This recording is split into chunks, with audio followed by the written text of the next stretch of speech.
அழைக்கின்றார், அன்பில் இணைக்கின்றார். பொது உலகொன்றை படைத்திட வாருங்களே, இறையாட்சியின் மனிதர்களே, மரிமைந்தனின் சீடர்களே. இறை அழைக்கின்றார், அன்பில் இணைக்கின்றார். பொது உலகொன்றை படைத்திட வாருங்களே. தந்தை மகன் தூயாவியாரின் பெயராலே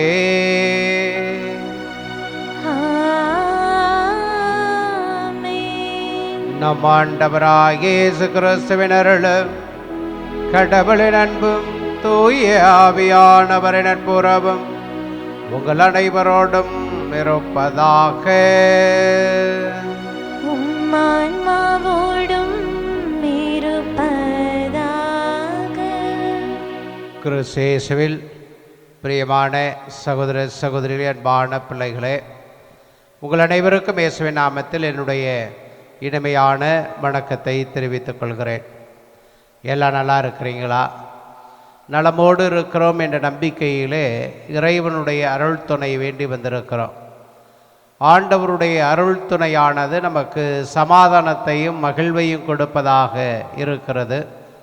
இந்த மகிழ்வு என்பது எந்நாளும் நம்மோடு கூட இருக்கும் என்ற நம்பிக்கையோடு இந்த திருப்பலியிலே இறைவனுடைய அருள் வேண்டி ஜெபிப்போம். அன்புமிக்க சகோதர சகோதரிகளே, தூய மரணிகளை கொண்டாட நாம் தகுதி பெறும் பொருட்டு நமது பாவங்களை ஏற்றுக்கொள்வோம். எல்லாம் வல்ல இறைவனிடமும் சகோதர சகோதரிகளே, உங்களிடமும் நான் பாவியனை ஏற்றுக்கொள்கிறேன். ஏனெனில் என் சிந்தனையாலும் சொல்லாலும் செயலாலும் கடமையில் தவறியதாலும் பாவங்கள் பல செய்தேன். என் பாவமே, என் பாவமே, என் பெரும் பாவமே. ஆகையால் எப்பொழுதும் கன்னியான தூய மரியாளையும் வானதூதர் புனிதர் அனைவரையும் சகோதரர் சகோதரிகளை உங்களையும் நம் இறைவனாகிய ஆண்டவரிடம் எனக்காக வேண்டிக் கொள்ள மன்றாடுகிறேன். எல்லாம் வல்ல இறைவன் நம் மீது இரக்கமைத்து நம் பாவங்களை மன்னித்து நம்மை நிலையான வாழ்வுக்கு அழைத்து செல்வாராக. ஆமென்.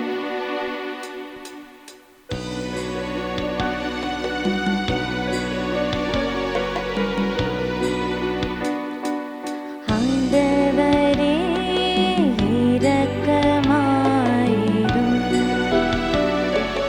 ஆண்டவரே இரக்கமாயிரும்.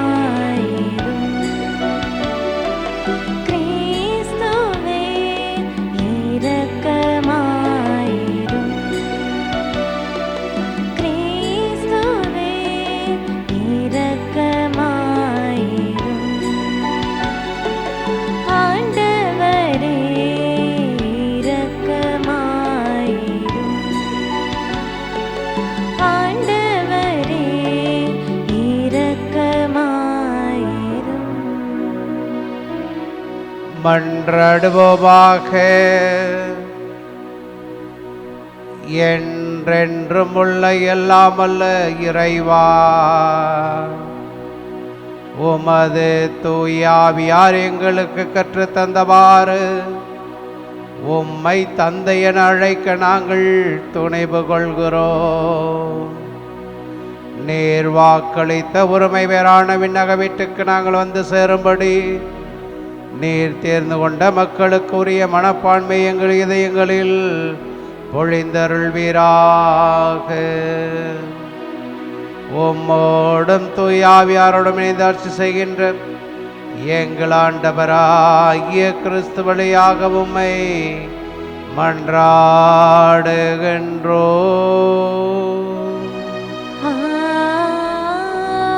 ஆமென். முதல் வாசகம். எருசலேமில் செய்யப்படும் அருவருக்கத்தக்க செயல்களுக்காக புலம்பும் மனிதர்களுக்கு நெற்றியில் அடையாளமிடு. இறைவாக்கினர் எசேக்கியேல் நூலிலிருந்து வாசகம். அதிகாரம் 9, இறை வார்த்தைகள் 1 முதல் 7, 10ஆம் அதிகாரம் 18 முதல் 22 முடிய.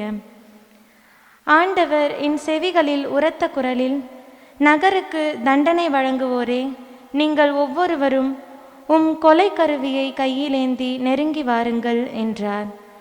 இதோ 6 ஆள்கள் வடக்கு நோக்கி இருக்கும் மேல் வாயிலின் வழியாக வந்தனர். ஒவ்வொருவர் கையிலும் ஒரு கொலை கருவி இருந்தது.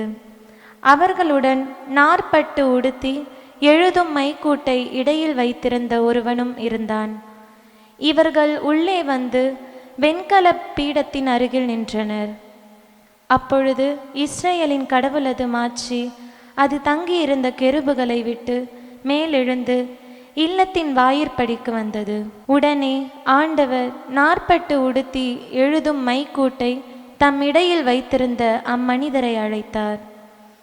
பின் ஆண்டவர் அவரை நோக்கி, நீ எருசலேம் நகரெங்கும் சுற்றி வந்து அதனுள் செய்யப்படும் எல்லா அருவருக்கத்தக்க செயல்களுக்காகவும் பெருமூச்சு விட்டு புலம்பும் மனிதர்களுக்கு நெற்றியில் அடையாளமிடு என்றார். என் செவிகளில் விழுமாறு அவர் மற்றவர்களை நோக்கி கூறியது, நீங்கள் அவர் பின்னால் நகரெங்கும் சுற்றி வந்து தாக்குங்கள். உங்கள் கண்களினின்று யாரையும் தப்ப விட வேண்டாம். இரக்கம் காட்ட வேண்டாம்.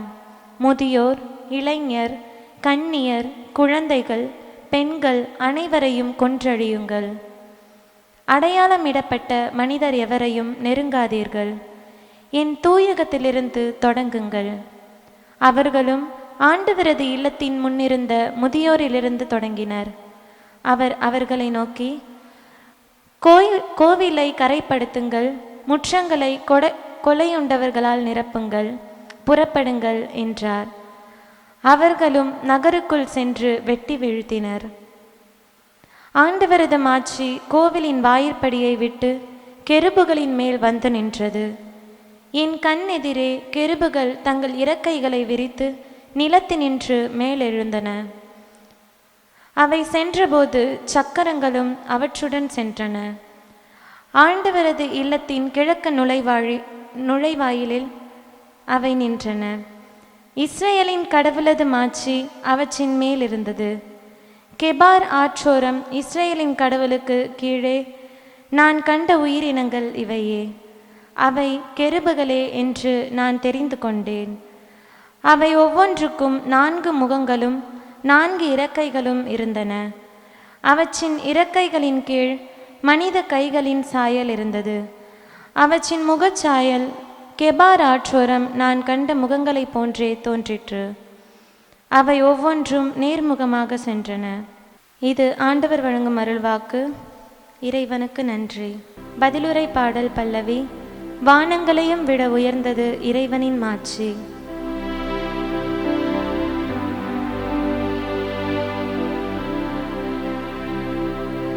வானங்களையும் விட உயர்ந்தது இறைவனின் மாட்சி. வானங்களையும் விட உயர்ந்தது இறைவனின் மாட்சி. ஆண்டவரின் ஊழியர்களே, அவரை புகழுங்கள், அவரது பெயரை போற்றுங்கள். ஆண்டவரது பெயர் வாழ்த்த பெறுவதாக, இப்பொழுதும் எப்பொழுதும் வாழ்த்த பெறுவதாக.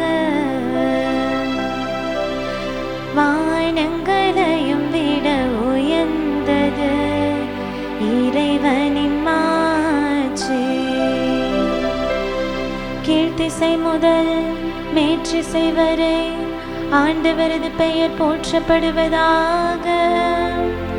மக்களினங்கள் அனைத்திற்கும் ஆண்டவர் மேலானவர். வானங்களையும் விட உயர்ந்தது அவரது மாட்சி. வானங்களையும் விட உயர்ந்தது அவரது மாட்சி. வானங்களையும் விட உயர்ந்தது இறைவனின் மாட்சி. நம் கடவுளாகிய ஆண்டவருக்கு நிகர் யார்? அவர் போல வானளாவிய உயரத்தில் வீற்றிருப்பவர் யார்? அவர் வானத்தையும் மையகத்தையும் குனிந்து பார்க்கின்றார். அவர் வானத்தையும் மையகத்தையும் குனிந்து பார்க்கின்றார். வானங்கள்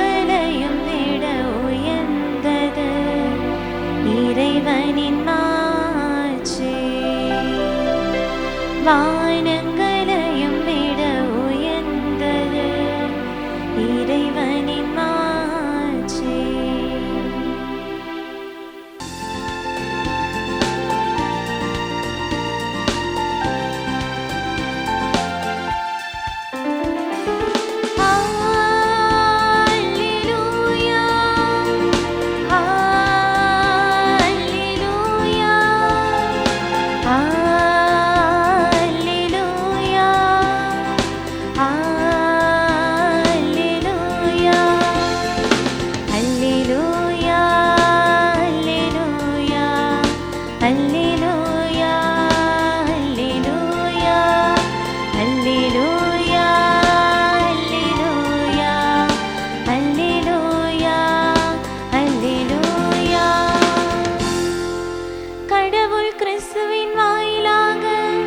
அவர்களை தம்மோடு ஒப்புரவாக்கினார்.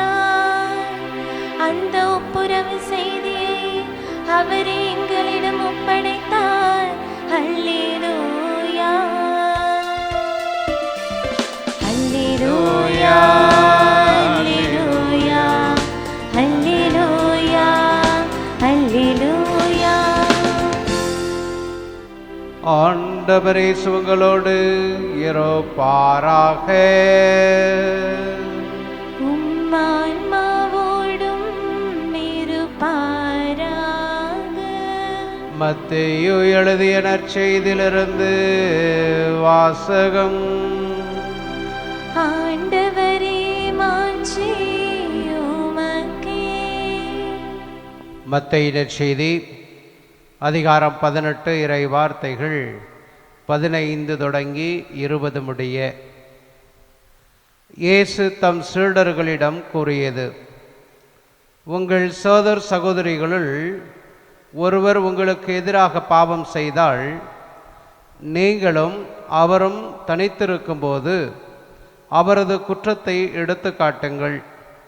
அவர் உங்களுக்கு செவி சாய்த்தால் நல்லது, உங்கள் உறவு தொடரும். இல்லையென்றால் 2 அல்லது 3 சாட்சிகளுடைய வாக்குமூலத்தால் அனைத்தும் உறுதி செய்யப்படும் என்னும் மறைநூல் மொழிக்கு ஏற்ப உங்களோடு 1-2 பேரை கூட்டிக் கொண்டு போங்கள். அவர்களுக்கும் செவி சாய்க்காவிடில் திருச்சபையிடம் கூறுங்கள். திருச்சபைக்கும் செவி சாய்க்காவிடில் அவர் உங்களுக்கு வேற்று இனத்தவர் போலவும் வரி தண்டுபவர் போலவும் இருக்கட்டும். மண்ணுலகில் நீங்கள் தடை செய்பவை அனைத்தும் விண்ணுலகிலும் தடை செய்யப்படும். மண்ணுலகில் நீங்கள் அனுமதிப்பவை அனைத்தும் விண்ணுலகிலும் அனுமதிக்கப்படும் என நான் உறுதியாக உங்களுக்கு சொல்லுகிறேன். உங்களுள் இருவர் மண்ணுலகில் தங்கள் வேண்டும் எதை குறித்தும் மனது ஒத்திருந்தால் விண்ணுலகில் இருக்கும் என் தந்தை அதை அவர்களுக்கு அருள்வார். ஏனெனில் 2 அல்லது 3 பேர் என் பெயரின் பொருட்டு எங்கே ஒன்றாக கூடியிருக்கிறார்களோ அங்கே அவர்களிடையே நான் இருக்கிறேன் என உறுதியாக உங்களுக்கு சொல்லுகிறேன். ஆண்டவரின் அருள்வாக்கு.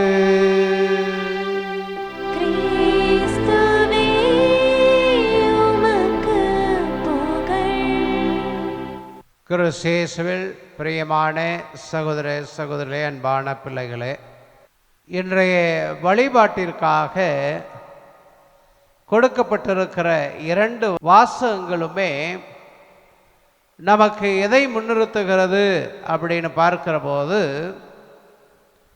மனிதரிடையே இருக்கின்ற உறவையும் அதன் மூலமாக கடவுளிடையே ஏற்படுத்துகின்ற உடன்படிக்கையும் குறிப்பதாக நான் உணர்கிறேன். இன்றைய முதல் வாசகத்தில் எசேக்கியேல் இறைவாக்கினர் புத்தகத்திலிருந்து நாம் வாசிக்க கேட்டோம். சாலமோன் அரசரால்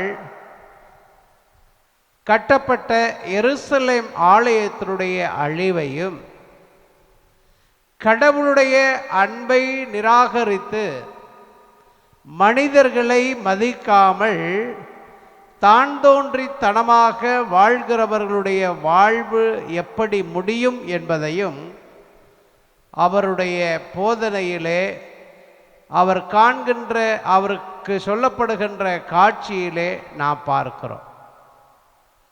முதலாவதாக எசேக்கியேல் இறைவாக்கினர் கடவுளுடைய வல்லமை உடையவர் என்று நாம் பார்க்கிறோம்.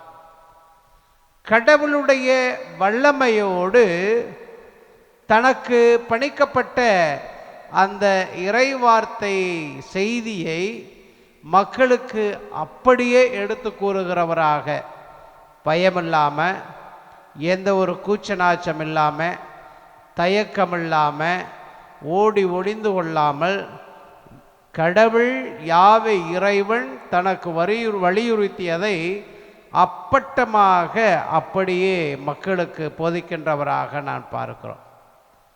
இந்த மனிதன் வாயிலாகத்தான் எருசலேம் ஆலயம் எப்படியாக அழிக்கப்பட போகிறது என்பதை உருவகமாக இன்றைய முதல் வாசகத்தினுடைய முதல் பகுதி சொல்லுகிறது. அப்படி எருசலேமிலே தான் தோன்றித்தனமாக கடவுளுடைய உடன்படிக்கைக்கு புறம்பாக வாழ்ந்து கொண்டிருக்கிற மக்களுடைய அழிவை முன்னிறுத்துகிற கடவுள் கடவுளுடைய உடன்படிக்கையிலே வாழ்கிறவர்களை எப்படியாக பாதுகாக்கிறார் என்பது முக்கியம்.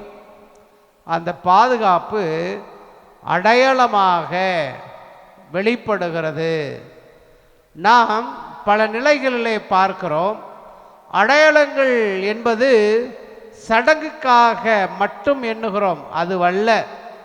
மாறாக ஒவ்வொரு அடையாளமும் ஒன்றை நமக்கு குறித்து காட்டிக்கொண்டே இருக்கிறது. கடந்த வாரம் நான் பணியாற்றுகிற திருச்சி விமான நிலைய புனித பதுவை நகர் அந்தோனியார் ஆலயத்தில் ஞாயிற்றுக்கிழமை திருப்பலி முடிந்த பிறகு மறைக்கல்வி மாணவர்களுக்கான பாடம் நடந்து கொண்டிருந்தது. அதை நான் ஆலயத்திலே நின்று கொண்டு எல்லா குழந்தைகளும் அதனுடைய ஆசிரியரோடு உட்கார்ந்து பாடம் கற்றுக்கொள்ளுகிறார்களா என்று கவனித்து கொண்டே இருந்தேன். ஆசிரியர்கள் அவரவருக்கு பணிக்கப்பட்ட இடங்களிலே சிறு குழந்தைகள் முதல் பெருங்குழந்தைகள் வர ஏறக்குறைய ஒரு 92 பேர் மறைக்கல்வி வகுப்புகளிலே பங்கெடுத்தார்கள். சிறு குழந்தைகளை அழைத்து செல்வதற்காக ஒரு 30-35 பெற்றோர்கள் அங்கு ஆலயத்தினுடைய பின்புறத்திலே அமர்ந்து பார்த்து கொண்டிருந்தார்கள். அப்படி பார்த்த காட்சி ஒன்று எனக்கு மிகவும் பிடித்தது. என்ன அப்படின்னா, எல்கேஜி யூகேஜி அந்த சிறிய வகுப்புகளுக்குரிய மறைக்கல்வி ஆசிரியர் யாரும் கவனிக்கப்படாத ஒரு மூலையில் உட்கார்ந்து, அதிக எண்ணிக்கையில் கூட குழந்தைகள் இல்லை, 5-6 குழந்தைகள் தான் அந்த ஆசிரியைக்கு. அந்த ஆசிரியே எல்கேஜி ஸ்டூடெண்ட் மாதிரி தான் இருந்தார். அந்த மூலையில் உட்கார்ந்த அந்த ஆசிரியை ஒரு குழந்தையாக வரவழைத்து தன்னுடைய மடியிலே அமர்த்தி கொண்டு அர்ச்சிஷ்ட சிலுவை அடையாளத்தினாலே என்ற அடையாளத்தை அவருக்கு சொல்லிக் கொடுத்து கொண்டிருந்தார். அதற்கு அடுத்த வாரம் அந்த ஞாயிற்றுக்கிழமை போய் சனிக்கிழமையில் ஒரு குடும்பத்தில் அன்பியம் நடந்தது. அந்த அன்பியத்தில் நான் பங்கெடுத்தேன். அந்த அன்பியத்தில் அந்த வகுப்பில் இருந்த சிறுவன், எல்கேஜி படிக்கிற ஒரு சிறுவன் அந்த அன்பியத்துக்கு அவனுடைய தாயோடு வந்திருந்தான். என்னை பார்த்த உடனே எனக்கு அருகிலே வந்து என்னது மடியிலே உட்கார்ந்து கொண்டு என்னோடு நான் சொல்வதை கேட்டுக்கொண்டிருந்தான். அந்த அன்பியம் நடந்து பெற்றிருந்தது. அப்போ நான் அவனிடம் கேட்டேன், கடந்த வாரம் ஆலயத்திலே நான் உன்னை பார்த்தேன், மறைக்கல்வி வகுப்பில் என்னத்தை கற்றுக்கிட்ட அப்படின்னு நான் கேட்டேன். அவனுக்கு அச்சிட்ட சிலுவை அந்த வார்த்தை என்பது மறந்து விட்டது. மாறாக அவன் அந்த சிலுவை அடையாளத்தை அப்படியே நெத்தியில் வரைஞ்சான். எனக்கு அப்படியே ஷாக் ஆயிடுச்சு. சிறு பிள்ளை இவன். கடந்த வாரம் அவருடைய மறைக்கல்வி ஆசிரியை இந்த சிலுவை அடையாளத்தை நெற்றியிலே வரைவதை பேசிக் கேட்டகிசம் என்று சொல்லுகிறோமே, அடிப்படை மறை அறுவை போதித்து கொண்டிருந்ததை நான் ஒரு மூலையிலிருந்து பார்த்தேன். இன்றைக்கு இந்த அன்பிய கூட்டத்திலே அதே சிறுவன், அவர்களிலே ஒருவன், இந்த 5-6 பேர்களிலே ஒருவன், எதேச்சையாக நான் கேட்டேன், கடந்த வாரம் மறைக்கல்வியில் நீ என்னடா கற்றுக்கிட்ட அப்படின்னு சின்ன பிள்ளைகிட்ட கேட்குற போது அவனுக்கு அர்ச்சிஷ்ட சிலுவை என்ற வார்த்தை வரலை, ஆனால் கரங்கள் வந்தது, நெற்றி ஒத்துழைத்தது, அவன் சிலுவை அடையாளத்தை வரைந்து காட்டினான். இதுதான் அடையாளம். கடவுளுக்குரிய அடையாளம் என்பது கடவுளை ஒருபோதும் மறக்காதது. மனிதனுக்குள்ள அடையாளம் என்பது மனிதனை எந்த சூழலிலும் அவனை ஏற்றுக்கொண்டு அவனுக்கு கற்பிப்பது, அவனோடு இணைந்து வாழ்வது. இது இரண்டது தான் அந்த மறைக்கல்வி ஆசிரியையும் இந்த மறைக்கல்வி கற்றுக்கொண்ட இளம் பிள்ளையும் நமக்கு காட்டினார்கள் என்பதை இந்த நாளுக்குள்ள வாசக பகிர்வுக்காக நான் தயார் செய்த போது உணர்ந்து கொண்டேன். அடையாளம் ஒன்று சொல்லப்படுகிறது. அந்த அடையாளம் அன்பின் அடையாளம். அன்பின் அடையாளம் என்பது எது குறிக்கிறது அப்படின்னு பார்க்கிற போது, அங்கிருந்த எருசலேம் நகரில் இருந்த மக்கள் மீது அவர்களின் நெற்றியிலே அடையாளமிடப்படுகிறது. ஏனென்றால் இவர்கள் கடவுளுக்கும் தங்களுக்கும் இடையே இருக்கின்ற அந்த உடன்படிக்கையிலே உறுதியாக இருந்தார்கள். ஆகையினால தான் தோன்றித்தனமாக வாழ்ந்த மற்ற மனிதர்களைப் போல இவர்கள் கொல்லப்பட போவதில்லை. மாறாக கடவுளுடைய பேரிரக்கமும் பேரன்பும் இவர்களிடையே இருக்கிறது என்ற சிந்தனையை அவர்களுடைய வாழ்வு அந்த அடையாளம் சொல்லுகிறது. இதைதான் இன்றைய நற்செய்தி நமக்கு சொல்லுகிறது. உடன் பிறந்த சகோதரர்களிடையே இருக்கின்ற அன்பின் அடையாளம் மறைந்து சண்டை சச்சரவு, சுயநலம் போக்கு, வெறுப்பு, பகைமை உணர்வு தலைத்தோங்குகிற போது எந்த வாழ்வு நிலையை பிடிக்க வேண்டும் என்ற அடையாளத்தை கொடுக்கிறார். ஒரு முறை அல்ல, 9 முறை அல்ல, 9000 முறை கூட தனது சகோதரனை மன்னிக்க, சகோதரனோடு இருக்கின்ற உறவை புதுப்பித்து கொள்ள மனிதன் முயற்சி செய்யலாம் என்ற சிந்தனையை இன்றைய வழிபாடு சொல்லுகிறது. சகோதரர்களிடையே இருக்கின்ற பிணக்கு, அந்த பிணக்குகளிலே வாழாமல் உறவிலே வாழக்கூடிய வழியை இன்றைய நற்செய்தியிலே ஆண்டவர் அருமையாக சொல்லுகிறார். அப்படியும் அவன் வாழ முயற்சிக்கவில்லை என்றால், புற இனத்தவன் போல இருந்து போகட்டும், நீ ஏன் அவனை வெறுக்கிறாய் என்ற கேள்வி கேட்கிறார். அவனை வெறுத்து ஒதுக்க வேண்டும் என்று சொல்லவில்லை, சண்டையிட வேண்டும் என்று சொல்லலை, மாறாக பகைமையை தீர்த்து கொள்ள வேண்டும்.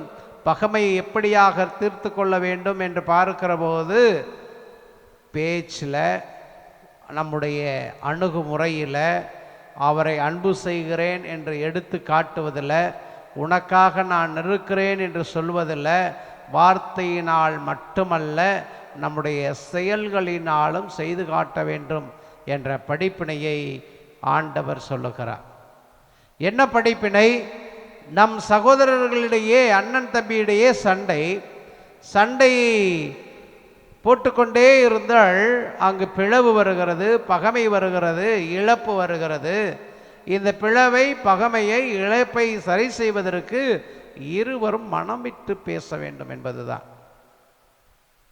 என்ன மனம் விட்டு பேச வேண்டும் என்று பார்க்கிற போது, இருவரும் தங்களுடைய இருக்கின்ற பிணக்குகளை மனமிட்டு, அவர்கள் புரிந்து கொண்ட தவறான புரிதல்களை, அவர் பேசிய தவறான வார்த்தைகளை, அவர் கொண்டிருக்கின்ற தவறான எண்ணங்களை எடுத்துரைத்து, நான் தவறு செய்து விட்டேன், என்னை மன்னியும் என்று ஒருவனும், நான் இனிமேல் இப்படிப்பட்ட தவறை செய்ய மாட்டேன், என்னை ஏற்றுக்கொள் என்று மற்றவனும் ஒத்துப்போனால் அவர்களிடையே இருக்கின்ற உறவு மலரும் என்ற சிந்தனையை இன்றைய நற்செய்தியினுடைய முதல் பகுதி சொல்கிறது. இரண்டாவது பகுதி எதை சொல்லுகிறது அப்படின்னு பார்க்கிற போது, அப்படியும் அவன் உன்னோடு உறவிலே வாழ மறுத்து விடுகிறான் என்றால் 2-3 பேரை சாட்சியாக கூட்டிப்போங்க, அறிவுரை அவர்கள் சொல்லட்டும். அவருடைய வாழ்வினுடைய யதார்த்தங்களிலிருந்து நாங்களும் உன்னை போல அண்ணன் தம்பியாக வாழ்ந்தவர்கள்தான், நானும் உங்களைப் போல ஒரு தாய் வயிற்றிலே பிறந்தவர்கள்தான், எங்களிடையே சண்டை இருந்திருக்கிறது, பகைமை இருந்திருக்கிறது, வெறுப்பு இருந்திருக்கிறது, பேசாமல் இருந்திருக்கிறோம், சொத்துக்காக சண்டை போட்டிருக்கிறோம், ஆடு மாடுகளுக்காக சண்டை போட்டிருக்கிறோம். இப்படி பல நிலைகளை வாழ்ந்திருந்தாலும் எங்களை பாருங்கள், நாங்கள் எங்கள் சகோதரத்துவத்திலே மிகுந்திருக்கிறோம் என்று சொல்லி அவருடைய வாழ்வின் அனுபவங்கள் மூலமாக அவர்கள் கற்றுக்கொள்ளலாம் என்ற இரண்டாவது முறைமையை அவர்களுக்கு சொல்லுகிறார். அப்படியும் அவர்கள் ஏற்றுக்கொள்ளவில்லை என்றால் மட்டுமே நீங்கள் திருவையிடமோ இல்லை சட்டத்திடமோ சொல்ல வேண்டும். அதன் வாயிலாக அவர்கள் உங்களுக்கு புற இனத்தவரை போல, உங்களுக்கு தெரியாத மனிதரை போல, உங்களோடு பிறவாதவரை போல, உங்களுடைய தாய் தந்தையும் அவருடைய தாய் தந்தையும் ஏற்றவர் போல அவர்கள் செயல்பட்டு கொண்டிருக்கட்டும், அதை பற்றி நீங்கள் கவலைப்பட வேண்டாம். ஆனால் உங்களுடைய அன்பிலே, உங்களுடைய இரக்கத்திலே, உங்களுடைய மனித மேன்மையிலே நீங்கள் குறைபடாமல் இருங்கள் என்ற செய்தியை இன்றைய நற்செய்தி சொல்லுகிறது. அதை தான் இன்றைய நற்செய்தியினுடைய கடைசி பகுதி சொல்லுகிறது. மண்ணுலகில் நீங்கள் தடை செய்பவை அனைத்தும் மண்ணுலகில் தடை செய்யப்படும். எதை அடிப்படையாக கொண்டிருக்கிறது என்று பார்க்கிற போது இறை அன்பை, இறை அச்சத்தை, இறை ஞானத்தை, இறை இரக்கத்தை அடிப்படையாக கொண்டிருக்கிறது.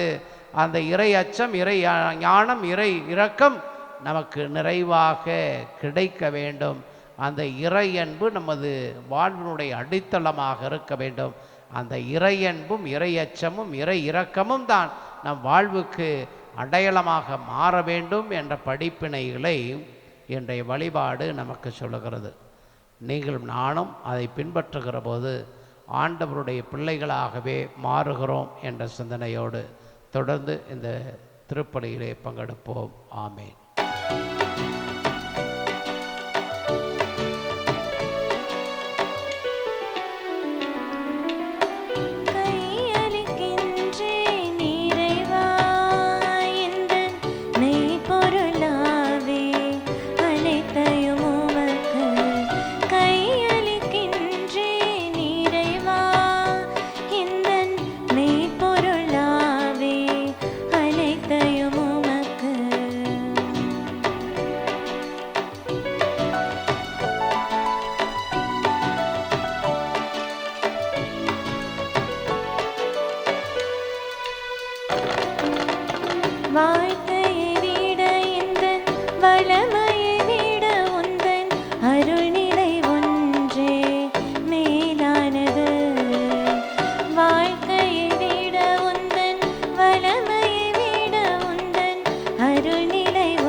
அன்புமிக்க சகோதர சகோதரிகளே, என்னுடையதும் உங்களுடையதுமான இப்பலி எல்லாம் வல்ல தந்தையாகிய இறைவனுக்கு கேட்டதாகும்படி ஜெபியுங்கள். ஆண்டவர் தம் திருப்பெயரை புகழ்ச்சிக்காகவும் மாட்சிக்காகவும் தம் நன்மைக்காகவும் புனித திரு அவையின் அனைத்து நலன்களுக்காகவும் மது கையிலிருந்து இப்பலியை ஏற்றுக்கொள்வாராக. ஆண்டவரே, மது திரு அவையின் காணிக்கைகளை மகிழ்வுடன் ஏற்றருளும். இரக்கத்தால் நீர் எங்களுக்கு அளித்த காணிக்கைகள் உமது ஆற்றலால் எங்கள் மீட்பின் மறை நிகழ்வாக மாற செய்வீராக. எங்கள் ஆண்டவராகிய கிறிஸ்து வழியாக உம்மை மன்றாடுகின்றோம்.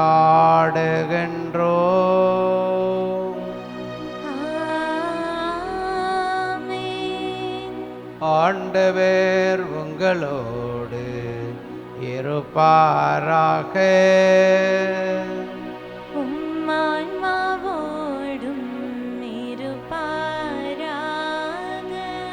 இதயங்களை மேலே எழுப்புங்கள். ஆண்டவரிடம் எழுப்பியுள்ளோம். நம் இறைவனாகிய ஆண்டவருக்கு நன்றி கூறுவோம். அது தகுதியும் நீதியுமானது. ஆண்டவரே, தூயவரான தந்தையே, என்றுமுள்ள எல்லாமல்ல இறைவா, என்னாலும் எவ்விடத்தில் நாங்கள் உமக்கு நன்றி செலுத்துவது மெய்யாகவே தகுதியும் நீதியுமாகும், எங்கள் கடமையும் மீட்புக்குரிய செயலுமாகும். ஏனெனில் எங்கள் புகழுரை உமக்கு தேவை என்று, ஆயினும் நாங்கள் உமக்கு நன்றி செலுத்துவதும் அது அருட்கொடையாலேயே. நாங்கள் உம்மை புகழ்ந்துரைப்பதும் அது ஆட்சியை மிகுதிப்படுத்தாது. எனினும் எங்கள் ஆண்டவராகிய கிறிஸ்து வழியாக நாங்கள் மீட்படைய பயன்படுகிறது. ஆகவே வானதுதத்திரளோடு ஒன்று சேர்ந்து நாங்களும் உம்மை புகழ்ந்தேத்தி மகிழ்ச்சியுடன் அறிக்கையிட்டு சொல்வதாவது: தூயவர் தூயவர் தூயவர், வான் படைகளின் கடவுளாம் ஆண்டவர். விண்ணகமும் மண்ணகமும் உமது மாட்சியால் நிறைந்துள்ளன. உன்னதங்களிலே ஓசன்னா, உன்னதங்களிலே ஓசன்னா. ஆண்டவர் பெயரால் வருகிறவர் ஆசி பெற்றவர். உன்னதங்களிலே ஓசன்னா. ஆண்டவரே, நீர் மெய்யாகவே தூயவர், தூய்மை அனைத்துக்கும் ஊற்று. ஆகவே உம்முடைய ஆவியை பொழிந்து காணிக்கைகளை தூய்மைப்படுத்த உம்மை வேண்டுகிறோம். இவ்வாறு எங்கள் ஆண்டவர் இயேசு கிறிஸ்துவின் உடலும் இரத்தமுமாக எங்களுக்கு இவை மாறுபனவாக. அவர் பாடுபட விளம் கணிந்து தம்மை கையளித்த போது அப்பத்தை எடுத்து நன்றி செலுத்தி அதை பிட்டு தம் சீடருக்கு அளித்து அவர் கூறியதாவது: அனைவரும் இதிலிருந்து பெற்று உண்ணுங்கள், ஏனெனில் இது உங்களுக்காக கையளிக்கப்படும் என் உடல்.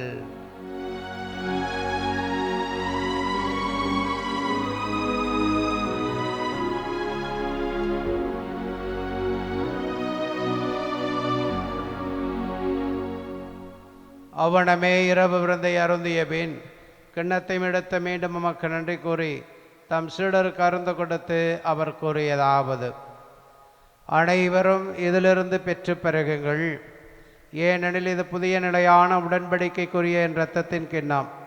இது பாவ மன்னிப்புக்கென்று உங்களுக்காகவும் பலருக்காகவும் சிந்தப்படும். இதை என் நினைவாக செய்யுங்கள்.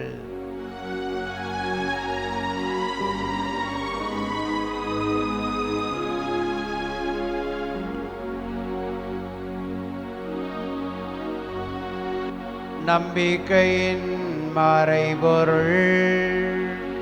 ஆண்டவரே, நீ வருமளவும் உமது இறப்பினை அறிக்கையிடுகின்றோம், உமது உயிர்ப்பினையும் எடுத்துரைக்கின்றோம். ஆகவே ஆண்டவரே, நாங்கள் கிறிஸ்துவின் இறப்பினையும் உயிர்ப்பினையும் நினைவு கூர்ந்து வாழ்வதரும் அப்பத்தையும் மீட்பளிக்கும் கணத்தையும் மக்குப்பை கொடுக்கிறோம். உம் திருமுன் நின்று ஊழியம் புரிய தகுந்தவர்கள் என எங்களை ஏற்றுக்கொண்டீர். எனவே எமக்கு நன்றி செலுத்துகிறோம். மேலும் கிறிஸ்துவின் உடலிலும் இரத்தத்திலும் பங்கு கொள்ளும் எங்களை தூய ஆவியார் ஒன்று சேர்க்க வேண்டும் என உம்மை தாழ்மையுடன் மன்றாடுகிறோம். ஆண்டவரே, உலகெங்கும் பரவிருக்கும் அது திரு அவையை நினைவு கூர்ந்தருளும். எங்கள் திருத்தந்தை லியோ, எங்கள் ஆயர் ஆரோக்கியராஜ், எல்லா திருநிலையினர், எங்கள் ஒரே குடும்பமாக கூடி ஜபிக்கிற உமது அன்பான பிள்ளைகள் ஆகிய அனைவரோடும் உமது திரு அவை அன்பில் நிறைவேற செய்தருளும். உயிர்த்தலும் எதிர்நோக்குடன் துயில் கொள்ளும் எங்கள் சகோதர சகோதரிகளையும் இறந்தோர் அனைவரையும் இரக்கத்துடன் நினைவு கூர்ந்து உமது திருமுக ஒளியினுள் ஏற்றருளும். எங்கள் அனைவர் மீது இரக்கமாயிரும். கடவுளின் கண்ணைத்தான புனித மரியா, அவருடைய கணவரான புனித யோசேப்பு, புனித திருத்தூதர்கள், புனித அன்னை தெரசாள், இவ்வுலகில் முக்கந்தவராய் இருந்தோராகிய புனிதர் அனைவருடனும் நாங்கள் நிலையான வாழ்வில் தோழமை கொண்டு உம் திருமகன் இயேசு கிறிஸ்து வழியாக உம்மை புகழ்ந்தேத்து மரமருள உம்மை மன்றாடுகிறோம்.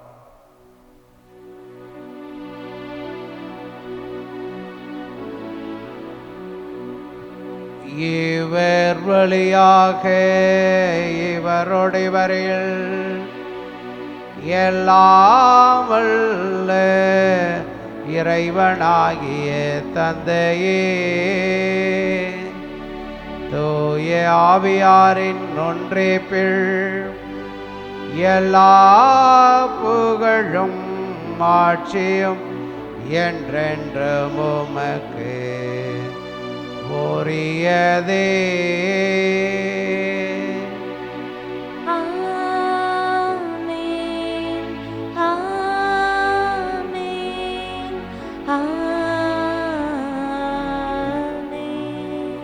கரங்களை விரித்து ஆண்டவர் இயேசு நமக்கு கற்றுக் கொடுத்த ஜெபத்தை சொல்லி ஜெபிப்போம். விண்ணுலகில் இருக்கின்ற எங்கள் தந்தையே, உமது பெயர் தூயது என போற்ற பெறுக. உமது ஆட்சி வருக. உமது திருவுளம் விண்ணுலகில் நிறைவேறுவது போல மண்ணுலகிலும் நிறைவேறுக. எங்கள் அன்றாட உணவை இன்று எங்களுக்கு தாரும். எங்களுக்கு எதிராக குற்றம் செய்வோரை நாங்கள் மன்னிப்பது போல எங்கள் குற்றங்களை மன்னியும். எங்களை சோதனைக்கு உட்படுத்தாதேயும், தீமையிலிருந்து எங்களை விடுவித்தருளும்.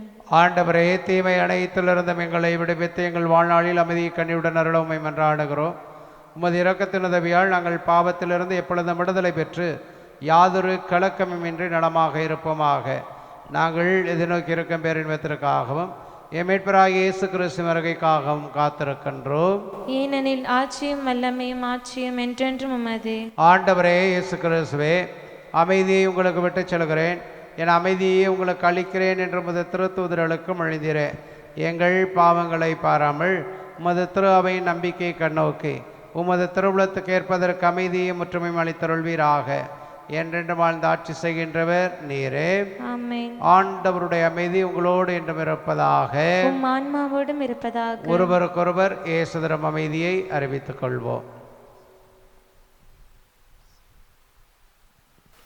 உலகின் பாவங்களை போக்கும் இறைவனின் செம்மறியே, எங்கள் மேல் இரக்கமாயிரும். உலகின் பாவங்களை போக்கும் இறைவனின் செம்மறியே, எங்கள் மேல் இரக்கமாயிரும். உலகின் பாவங்களை போக்கும் இறைவனின் செம்மறியே, எங்களுக்கு அமைதியை அளித்தருளும். இதோ இறைவனின் செம்மறி, இவரே உலகின் பாவங்களை போக்குகிறவர்.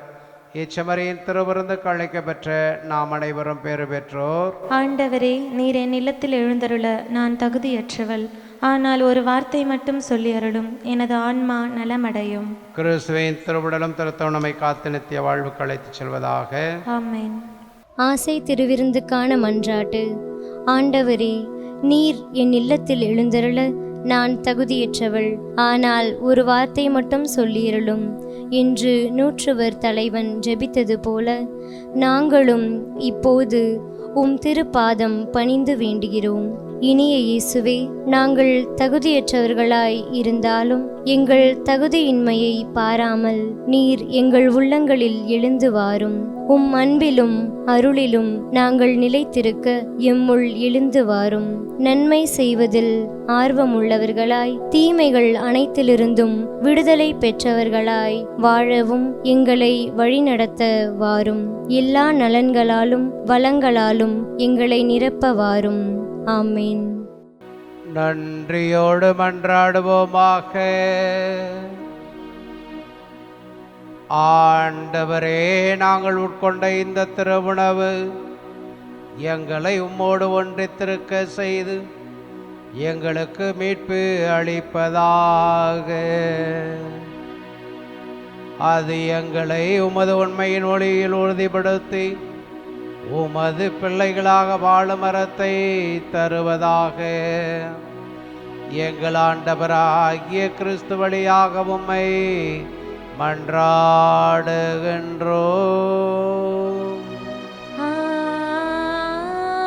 ஆமென். ஆண்டவர் உங்களோடு இருப்பாராக. உம் ஆன்மாவோடும் இருப்பாராக. எல்லாம் அல்ல இறைவன் தந்தை மகள் தூயாவியா நம் அனைவரையும் நிறைவாக ஆசீர்வதிப்பாராக.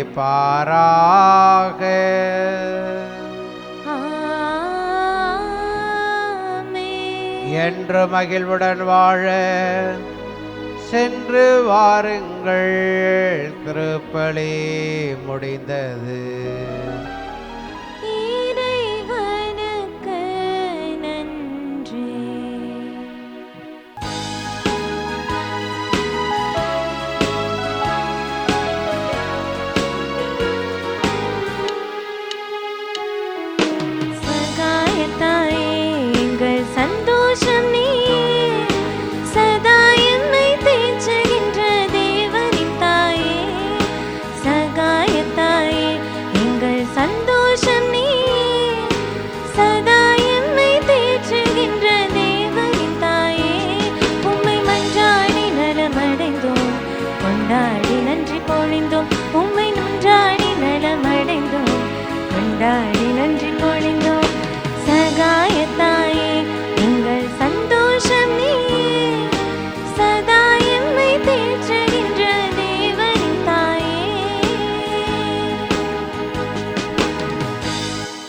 தந்தை மகன் தூய் ஆவியாரின் பெயராலே ஆமென்.